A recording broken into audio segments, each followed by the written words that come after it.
Today I fucked up using an unboxed fleshlight.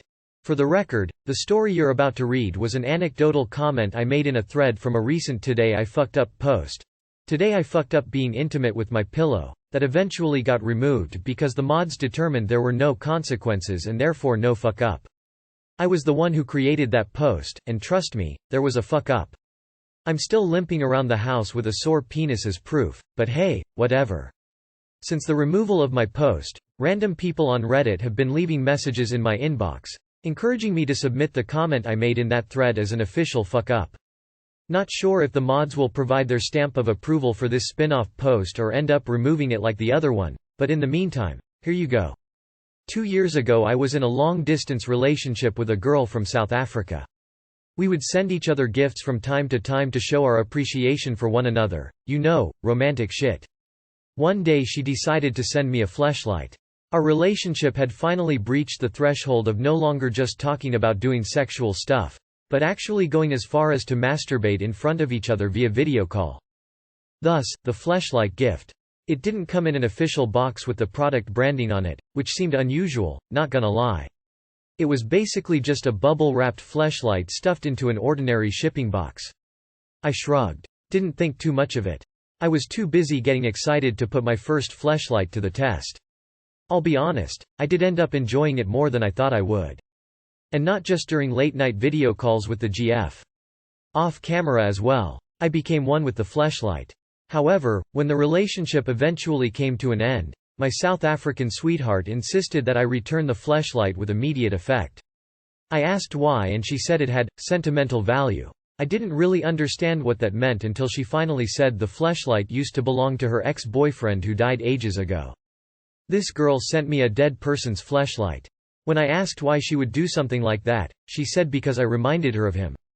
I sent it back as per her request and spent the next few weeks overanalyzing every strange sensation I would feel in my penis because I got paranoid about the potential health risks of using a used fleshlight. It stressed me out to the point of struggling to stay erect. And not to mention the fucking nightmares I had of fleshlights and zombie dicks.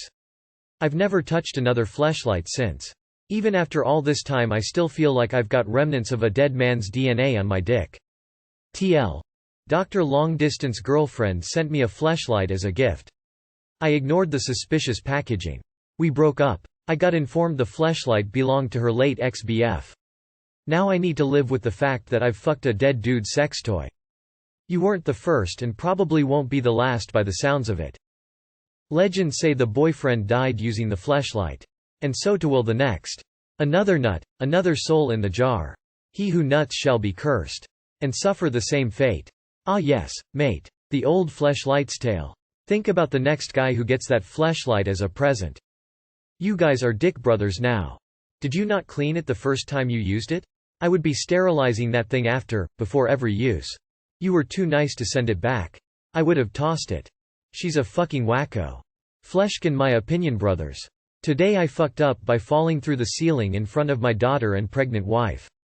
I, 29M, live in Brisbane, Australia where currently we are having really bad flooding and the highest rainfall in 45+ years. This morning I noticed a wet patch on the ceiling so thought I'd climb into the roof cavity to investigate.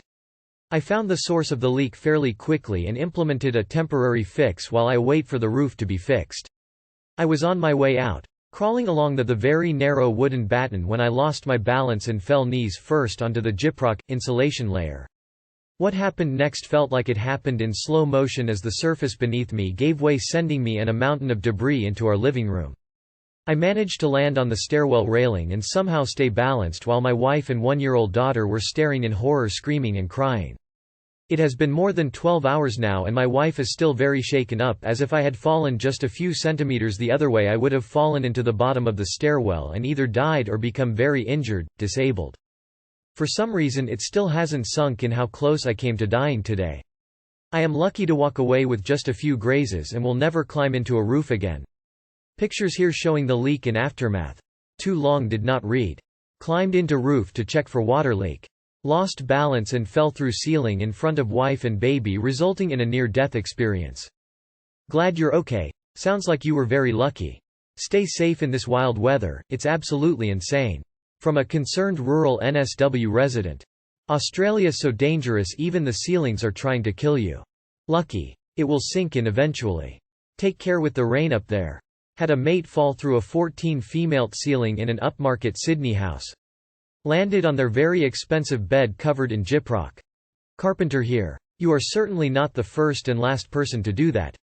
Half the people who fall through are unaware that the areas in between the joists or trusses will not support them. The other half, like yourself, lose their balance or misjudge where they are stepping. The attics with blown-in insulation are very difficult to walk in. Some of them have knee-deep insulation and you have to slowly feel your way in with your foot. Glad you weren't injured. Glad you weren't seriously injured. For those reading who want a safer method, I've done plenty of work in attic, crawl spaces, having some wide boards, 2 inches by 10 inches by 8 feet, to lay across the joists gives you a much better place to step, crawl and distributes your weight across several joists. In really deep blown insulation, bring a leaf rake up, it will allow you to move insulation easily to clear space for the boards. As always, wear your safety glasses and a good mask.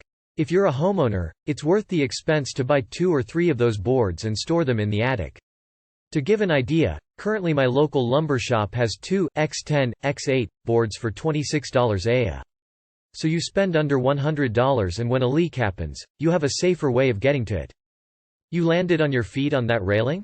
Your spidey senses must have kicked in. Sorry about the roof though. Hope everything gets fixed fast.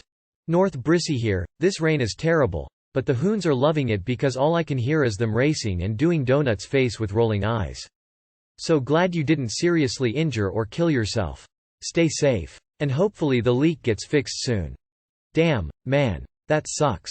My advice, ibuprofen. Lots of it. Day 3, you're gonna be sore as hell, so it's important to keep moving around so your muscles don't stiffen up. Source. Day before yesterday IFU by falling through a gazebo roof onto a patio.